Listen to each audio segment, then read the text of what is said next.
सबसे पहले हम समझेंगे 1813 के चार्टर एक्ट का भारत की शिक्षा व्यवस्था पर प्रभाव, क्योंकि 1813 ही वो पहला एक्ट था जिसमें एजुकेशन की बात कही गई। ठीक है, इसमें एजुकेशन शिक्षा की बात कही गई। तो इस पर देखो, इसवी याद रखना, वनडे एग्जाम के लिए जो इसवी दिया गया है ना, तो ये इसवी को आपको याद रखना पड़ेगा। ठीक है, चर्चा करते हैं 1813 के चार्टर एक्ट के बारे में। देखिए, समझते हैं इसके बारे में। 1813 का चार्टर एक्ट ब्रिटिश शासन द्वारा भारत में शिक्षा के क्षेत्र में पहला महत्वपूर्ण हस्तक्षेप था। इस अधिनियम ने शिक्षा को एक सरकारी जिम्मेदारी के रूप में स्वीकार किया और कुछ महत्वपूर्ण प्रावधान यहाँ पर किए। अब वो प्रावधान को देखेंगे, ठीक है ना। हम पॉइंट बना करके लाए हैं यहाँ पर, आपको पॉइंट में हम चर्चा करेंगे, क्योंकि जब हम पॉइंट में समझ लेंगे ना, मेन क्रक्स जो है इसका, अगर वो समझ लेंगे, जब हम आंसर राइटिंग करेंगे उस पर फोकस करेंगे, एक स्पेशल वीडियो बनाएंगे इस पर कि कहाँ पर क्या शुरुआत कैसे करना है, अंत कैसे करना है, कोटेशन कहाँ पर क्या डालना है, ये सब पूरी बातों हम जब चर्चा करेंगे तो होगा। लेकिन जब हमें जो व्यवस्था उसकी अगर क्रक्स नहीं मालूम रहेगा और उस बात को नहीं वहाँ पर ऐड करेंगे तो आपका आंसर जो है बेकार हो जाएगा। तो हम पॉइंट बना करके लाए हैं, ठीक है, आपको पॉइंट के रूप में आपको याद करना पड़ेगा। जैसे यहाँ पर देखिए मुख्य प्रावधान है, तो मुख्य प्रावधान की यहाँ पर चर्चा कर लेते हैं। शिक्षा के लिए वित्तीय सहायता, सबसे पहली बार यहाँ पर किया गया वित्तीय सहायता की बात। भाई साहब कहें हम इतना में ही खुश तो, कम से कम कहा तो, जिम्मेदारी तो लिया, सरकारी जिम्मेदारी तो लिया यहाँ पर, है ना। अभी तक तो कोई उसका जिम्मेदार था नहीं। हम एजुकेशन व्यवस्था को सुधारेंगे, अपने ही फायदा के लिए किया, लेकिन जिम्मेदारी तो लिया। अब इसमें देखिए क्या कहा गया कि प्रति वर्ष जो है 1 लाख रुपया हम खर्चा करेंगे प्रति वर्ष, जो कि रकम बहुत छोटा था, लेकिन कम से कम इतना गच्छा। अब भाई साहब गच्छा, लेकिन गच्छा तो प्रभावित रूप से पता है 2013 में गच्छने के बाद समझिए 20 साल बाद तो प्रभावित किया गया, प्रभाव में लाया गया, है ना। काफी दर्द दुख से गुजरे थे आज़ादी के समय में, आज़ादी से पहले अंग्रेजों के समय में। वही है कि 1 लाख रुपया की प्रति वर्ष यहाँ पर गच्छा था। ये याद रखिएगा, चार्टर्ड एक्ट की हम बात कर रहे हैं। धार्मिक और नैतिक शिक्षा की बात कही गई, ठीक है, धार्मिक और नैतिक शिक्षा की बात कही गई। इस अधिनियम ने ईसाई मिशनरियों को भारत में धार्मिक और नैतिक शिक्षा फैलाने की अनुमति दे दिया। ये बात याद रखना है, क्योंकि बिहार के जब हम विशेष संदर्भ में पढ़ेंगे या कोई भी स्टेट के हम विशेष संदर्भ में पढ़ेंगे, ठीक है, तो यहाँ पर इसकी काफी बहुत जिम्मेदारियां होगी, इसका जो है वहां पर काफी बड़ी जिम्मेदारियां होगी। तो ये बात को थोड़ा सा याद रखिएगा। थोड़ा गला सूख रहा है, गर्मी ज्यादा है, ये बगल में पानी रख लिए हैं। अब देखिए, पारंपरिक बनाम पाश्चात्य शिक्षा, इस धनराशि का उपयोग को लेकर के विवाद था कि इसे पारंपरिक भारतीय शिक्षा यानी संस्कृत और फारसी के लिए प्रयोग किया जाए या पाश्चात्य शिक्षा अंग्रेजी को बढ़ावा देने के लिए किया जाए। गच्छे लेकिन बेचारा कन्फ्यूजियाल थे कि किस पर खर्चा करें, भारतीय के पारंपरिक शिक्षा को सुधारे कि अंग्रेजी शिक्षा व्यवस्था को सुधारे। ठीक है, अगला कुछ बात को देखते हैं। शिक्षा का प्रशासन, हालांकि स्थानीय सरकारों को शिक्षा के क्षेत्र में सुधार करने और उसे व्यवस्थित करने की यहाँ पर शक्ति दी गई। जो स्थानीय सरकार वहाँ पर काम कर रहा था ब्रिटिश के अंडर में, उनको यह जिम्मेदारी दिया गया कि भाई साहब आप जो है एजुकेशन व्यवस्था को थोड़ा सा देखिए, ठीक है, तो थोड़ा सा सुधार कीजिए।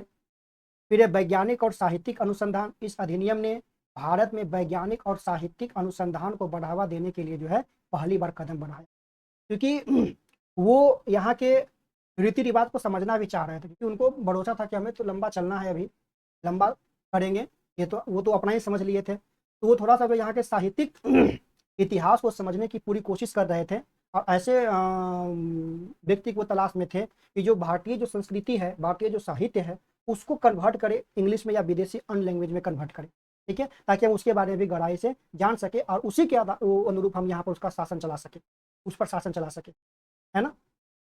अब देखिए इसकी प्रभाव और सीमाओं की बात कर लेते हैं। यह अधिनियम शिक्षा के क्षेत्र में ब्रिटिश हस्तक्षेप की शुरुआत थी, बहुत ही बढ़िया बात है। हालांकि 1 लाख रुपया की राशि जो है कुछ कम थी और इसका प्रभाव जो है सीमित था, कम था, प्रभाव सीमित था। 20 साल बाद अप्लाई किया गया, इसको समझ सकते हैं आप। इस धनराशि को जो उपयोग 20 वर्षों तक विवादों से उलझा रहा, जिससे शिक्षा का वास्तविक विकास जो है धीमा पड़ गया। आगे चल करके 35 में मैकाले जी देखिए आ गए, शिक्षा की नीति अंग्रेजी शिक्षा की जो है प्राथमिकता दी। मैकाले भाई साहब के बारे में पढ़ेंगे काफी बढ़िया से, एक ट्रिकल डाउन सिद्धांत को पढ़ेंगे, ये एक बहुत बढ़िया सिद्धांत दिए थे, ट्रिकल डाउन सिद्धांत दिए थे, ठीक है। इकोनॉमिक्स में उसका ज़्यादा यूज किया जाता है, एजुकेशन में भी अप्लाई किए थे भाई साहब, उनके बारे में थोड़ा सा समझेंगे मैकाले के बारे में। ठीक है। आइए आगे बात कर लेते हैं अब। अगला देखिए, आ गए आप लोग के बीच महामहिम मैकाले जी। ठीक है ना, कलर से तो गोरे थे लेकिन नाम रखे थे मैकाले। तो ये जान लेते हैं कि जो मैकाले की शिक्षा नीति थी वह 1935 में लाया गया। अब आपको ये बताना है कि 1935 में जो उस समय भारत के जो गवर्नर जनरल थे वे कौन थे, मतलब किसके शासनकाल में जो है गवर्नर जनरल के शासनकाल में ये आपका लाया गया था। ये आपको कमेंट करना है, जिनका कमेंट पहले आएगा हम उनके कमेंट को पिन कर देंगे। ठीक है, समझते हैं। मैकाले की शिक्षा नीति भारत में अंग्रेजी शिक्षा को बढ़ावा देने और पारंपरिक भारतीय शिक्षा प्रणाली को कमजोर करने की दिशा में एक महत्वपूर्ण कदम थी। समझ गए ना, इनका मुख्य उद्देश्य क्या था, अंग्रेजी शिक्षा को बढ़ावा देना मैकाले जी को, और भारतीय जो पारंपरिक शिक्षा था उनको कमजोर करना। इसे लॉर्ड मैकाले द्वारा प्रस्तुत किया गया और गवर्नर जनरल जो है विलियम बेंटिंग, देखिए नाम आ गया यहाँ, मुझे सोचा कि नाम नहीं होगा। विलियम बेंटिंग जो है उस समय यहाँ पर गवर्नर जनरल थे और उन्होंने जो है इनकी बात को स्वीकार कर लिया। अब स्वीकार कर लिया तो देखते हैं मैकाले जी क्या क्या प्रावधान इसमें किए थे, कैसे व्यवस्था को सुधारते वो, है ना। देखिए उनकी मुख्य बात है, सबसे पहले तो कहें कि भैया अंग्रेजी भाषा में जो प्राथमिक शिक्षा दिया जाएगा। देखिए गांव ग्राम में जाइएगा ना, अभी अभी भी सरकारी स्कूल वाले बच्चे डरते हैं अंग्रेजी शिक्षा को लेकर।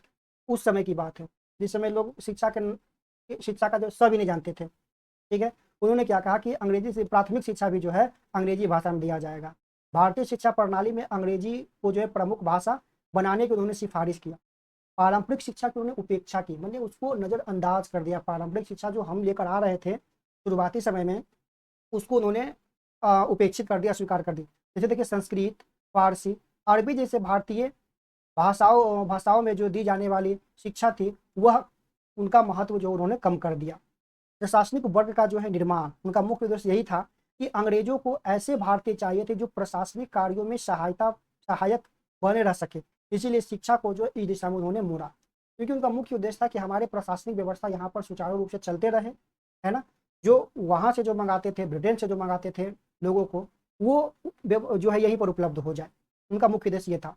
फिर है पश्चिमी ज्ञान की श्रेष्ठता को मानना, मतलब लोगों के बीच एक वो अंधविश्वास पैदा करने में वो लग गए कि जो हमारी जो एजुकेशन व्यवस्था है वो सबसे महान है और जो तुम्हारी एजुकेशन व्यवस्था है वो सबसे घटिया है। दोनों के बीच जो है इस मामला में क्या कर दिया, दोनों के बीच पैदा कर दिया। पाश्चात्य शिक्षा और जो हमारी जो पारंपरिक शिक्षाएं थी वे दोनों के बीच एक खाई पैदा किया। ठीक है, और जब खाई पैदा हुआ तो जो भारतीय लोग थे उनको थोड़ा सा बुरा लगा। ठीक है, तो कई बार मतलब ऐसी आंदोलन भी देखने को मिला। ये हो गया। फिर है धर्मांतरण को बढ़ावा दिया, क्योंकि बात करते हैं 1813 में तो मिशनरियों को इजाजत दे दिया गया था कि आप आइए और यहाँ पर जो जितने भी आप अपना प्रचार प्रसार कीजिए और ईसाई धर्म का यहाँ पर बढ़ावा दीजिए। इनका यही था कि ईसाई मिशनरियों की शिक्षा के माध्यम से भारतीय धर्मांतरण को जो है प्रेरित करने की सुविधा यहाँ पर इन्होंने दी गई, बताई। अब बात कर लेते हैं इनके प्रभाव और आलोचना की बात कर लेते हैं। तो यह सबसे पहले तो यही है कि भारतीय भाषाओं की उपेक्षा करना। देखिए हम जो उनकी प्रमुख बातें पढ़ेंगे, जब अगर हम ये टॉपिक याद हो जाएगा ना, एक बार दो बार तीन बार अगर सुनिएगा, देखिएगा, लिखिएगा, अगर ये याद हो जाता है तो इसी से हम आलोचना भी कर सकते हैं, कुछ फायदा भी निकाल सकते हैं, नकारात्मक पक्ष भी यहाँ से देख सकते हैं। ठीक है, तो ये उनकी मुख्य बात अगर समझ लेते हैं ना तो नकारात्मक पक्ष हम आराम से लिख देंगे। बाकी तो उद्देश्य पता ही है क्या उनका उद्देश्य था, शुरू में आपको बता दिया। तो ये था उनके कि भारतीय भाषा को उपेक्षा करना। इस नीति के कारण भारतीय जो है भाषाओं में शिक्षा का स्तर गिरा और पारंपरिक ज्ञान प्रणाली यहाँ पर क्या हो गई, कमजोर हो गई। फिर है मानसिक उपनिवेशवाद। मानसिक उपनिवेशवाद, इसका क्या मतलब है कि भारतीयों को अंग्रेजी शिक्षा देकर उनकी सोच को पश्चिमी विचारधारा के अनुरूप जो ढालने में उन्होंने लग गया। मानसिक क्या है, मानसिक उपनिवेशवाद। उपनिवेशवाद मतलब आगे चर्चा करेंगे जब इतिहास पढ़ेंगे तो, अभी ऐसे भी इतिहास से पढ़ रहे हैं। उपनिवेशवाद मतलब कि उनके जो मतलब जो अदर कंट्री वाले जो अदर जो देश थे, यूरोपियन जो देश थे, वो जो मतलब या भारत पर आए थे, ठीक है, तो भारत के लिए क्या था, एक उपनिवेशवाद था। तो उनका मानसिक रूप से जो क्या था कि उनको यूरोपीय बनाना था, ब्रिटिश के जैसा बनाना था। बोले ना कि रक्त और चेहरा तो मतलब भारतीय हो, लेकिन जो कार्यशैली हो उसमें कैसा दिखे, अंग्रेजी जैसा दिखे, अंग्रेज जैसा दिखे। ये इनका मकसद था। सामाजिक असमानता, केवल उच्च वर्गों के लोगों को अंग्रेजी शिक्षा का जो है लाभ मिले, इससे समाज में जो है असमानता बढ़ी, है ना। इनका मकसद क्या था कि केवल उच्च वर्गों को ही अंग्रेजी शिक्षा मिले। ठीक है। और इससे जो है क्या करेगा, उस असमानता में जो है पश्चात और अंग्रेजी शिक्षा जब की बात की गई तो दोनों के बीच एक खाई पैदा हुआ। ठीक है। फिर है राष्ट्रीय चेतना का विकास। हालांकि अंग्रेजी शिक्षा ने भारतीयों को आधुनिक विचारों से परिचित कराया, जिससे आगे चलकर के स्वतंत्रता संग्राम में इसका बल मिला। तो ये आपका देखिए पॉजिटिव बात यहाँ पर हो जाएगा। ठीक है, ये पॉजिटिव बात हो जाएगा। इसको हम लिख सकते हैं, सकारात्मक पक्ष में लिख सकते हैं, हमारे लिए फायदेमंद था। फिर ये प्रशासनिक लाभ। अंग्रेजी शिक्षा से भारतीय प्रशासनिक दक्षता बढ़ी, लेकिन यह केवल ब्रिटिश सहायता में था। लेकिन कुछ भी तो फायदा तो हुआ है ना, धीरे धीरे सही फायदा तो हुआ इंडिया को। तो ये भी हम यहाँ पर पॉजिटिव पक्ष में इसको हम लिख सकते हैं। निष्कर्ष यही है कि मैकाले की शिक्षा नीति भारतीय आधुनिक शिक्षा प्रणाली की नींव रखी, लेकिन इसमें दीर्घकालीन प्रभावों में भारतीय संस्कृति और भाषाओं की उपेक्षा शामिल थी। यह नीति ब्रिटिश शासन के हितों को ध्यान में रखकर बनाई गई थी, जिसे भारतीय समाज शिक्षा के और अवसरों की असमानता यहाँ पर बढ़ी। तो ये था मैकाले के बारे में।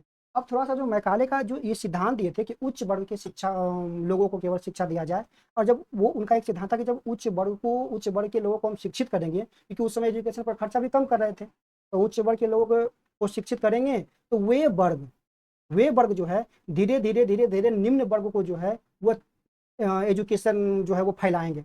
इसे हिंदी में कहते हैं टपकन का सिद्धांत। अभी हम उस पर चर्चा कर लेते हैं। इसी में स्लाइड शायद हम बनाए थे उसका, टपकन के सिद्धांत वाला। हाँ देखिए यही है टपकन सिद्धांत, trickle down theory toward filtration theory. याद रखना है टपकन सिद्धांत, यही मैकाले भाई साहब का यही सिद्धांत था। टपक टपक करके जो है उच्च वर्गीय स्तर को मतलब हम एजुकेट करेंगे, और वही उच्च वर्ग जो है निम्न वर्ग को जो वहां से शिक्षा छन कर करके जो है नीचे वहां तक पहुंचे। ये व्यवस्था जो टपकन सिद्धांत है, ट्रिकल डाउन जो थ्योरी है, ये इकोनॉमिक्स का एक काफी बेस्ट थ्योरी माना जाता है ना। लेकिन मैकाले भाई साहब इसको एजुकेशन पर अप्लाई किया। जैसा कि यहाँ पर देखिए बोला गया कि टपकन जो ट्रिकल डाउन जो थ्योरी है, तो वर्ड फिल्ट्रेशन थ्योरी मूल रूप से आर्थिक सिद्धांत है, इकोनॉमिकल ये आपका थ्योरी है, लेकिन इसे शिक्षा व्यवस्था पर भी लागू किया गया। इस सिद्धांत के अनुसार शिक्षा और ज्ञान का प्रसार समाज के उच्च वर्गों से निम्न वर्गों तक धीरे धीरे होता है ना। वही था, उच्च वर्गों को हम शिक्षित करेंगे, उच्च वर्ग यहाँ पर पढ़ेगा, और वो धीरे धीरे धीरे धीरे निम्न वर्गों को जो शिक्षित करेगा। लेकिन भारत के लोग भी अजीबे थे, बहुत कम ऐसे ऐसे थे जिन्हें हम याद करते हैं आज भी। जैसे ज्योतिबा फुले की बात करें, राजा राम मोहन की बात करें, सुभाष चंद्र बोस की बात करें, ये टैगोर की बात करें, मतलब ये लोग मतलब कुछ ऐसे थे जो मतलब एजुकेशन को जो है जमीनी स्तर पर लेकर के आए। ज्योतिबा राम फुले, कुछ समय पहले उनका एक मूवी भी आया था, काफी अच्छा मूवी है, आप लोग जरूर से देखिएगा। और उस समय की वास्तविकता को स्वीकारिए। हम बोले ना इतिहास को भाई साहब स्वीकारना पड़ेगा, ठीक है ना। इतिहास जैसे है उसे स्वीकारिए, इसमें कोई छेड़खानी मत कीजिए, और आगे आने वाले जो पीढ़ी है उसको भी इससे अवगत कराइए, वही इतिहास से। ठीक है। अब देखिए यही समझते हैं टॉपर के सिद्धांत। शिक्षा व्यवस्था में इसका मुख्य बिंदु क्या है कि उच्च वर्ग से निम्न वर्ग तक जो है ज्ञान का प्रवाह यह मानता है कि उच्च वर्ग की अच्छी शिक्षा मिलेगी तो वे समाज में जो है ज्ञान का प्रसार करेंगे। लेकिन उस समय लोग चाहते थे अगर हमें उच्च ज्ञान मिल ही गया तो हम क्यों नीचे वाला को देखें, है ना। अब हम अयाशी का जिंदगी जिएंगे, ठीक है। मैक्सिमम लोग यही थे, अयाशी की जिंदगी जीने वाला। कुछ ही लोग ऐसे थे जो समाज के लिए करना चाहते थे, जो लोगों के लिए करना चाहते थे, जो पिछड़ों के लिए करना चाहते थे, जो समाज में एक रूपता लाने का प्रयास करना चाहते थे। कुछ ही चंद लोग ऐसे थे, और वही चंद लोगों के वजह से जो है आज हमारा देश जो है यहाँ तक पहुंचा। ठीक है। फिर है शिक्षा का केंद्रीकरण। इसमें शिक्षा का क्या हो जाता है, केंद्रीकरण। विकेंद्रीकरण नहीं, क्योंकि शिक्षा एक ही जगह केंद्रित है, उच्च वर्गों तक ही केंद्रित है ना। शिक्षा उच्च वर्गों तक ही केंद्रित है। जब हम बात किए थे नेशनल जो एजुकेशन पॉलिसी 2020 वाला बात किए थे, फिर 1986 वाला बात किए थे, उसमें तो क्या था कि एजुकेशन का विकेंद्रीकरण किया गया था, डिसेंट्रलाइजेशन किया गया था वहाँ पर एजुकेशन का। ठीक है। तो उस समय क्या था कि केंद्र, स्टेट एंड मतलब जो आपका जो जिला स्तर पर जो था उस 3 लेवल में बांटा गया था। यहाँ पर क्या था कि केवल उच्च वर्गों को हम शिक्षित करेंगे, ठीक है, एक विशिष्ट जो वर्ग है उसे ही एजुकेशन दिया जाएगा, और बाद में जो है ये समाज को अन्य वर्गों तक पहुंचेगी। ये व्यवस्था यहाँ पर किया गया था। क्लियर है यहाँ तक। फिर है संसाधनों का असमान वितरण। ठीक है, ये तो बहुत बड़ी समस्या शुरू से ही बने, अभी भी बना हुआ है। संसाधनों का असमान वितरण अभी भी बना हुआ है। ये है शिक्षा के क्षेत्र में यह सिद्धांत संसाधनों के असमान वितरण को भी दर्शाता है, जहाँ उच्च वर्ग को पहले लाभ मिलता है। ठीक है। अभी भी इकोनॉमिक में तो भैया ये तो एकदम ठूस ठूस के भरा हुआ है कि जो संसाधनों का जो प्रथम लाभार्थी होंगे वे, जिनके पास संपत्ति है, जिनके पास पहले से धन है, वही इसका प्रथम लाभार्थी होंगे। हम सबके पास तो मतलब कितना जाली से छन करके आता है, ऊपर से गिरता है ड्राम से तो नीचे पहुंचता है, वो बूंद बूंद पहुंचता है ना, बूंद बूंद टपक टपक कर नीचे पहुंचता है। ठीक है, फिर देखिए समाज में शिक्षा का प्रभाव, यह मानता है कि जब उच्च वर्ग शिक्षित हो गए तो ये समाज में सुधार लाने और शिक्षा को जो है बढ़ावा देने में, ठीक है। हाँ भाई।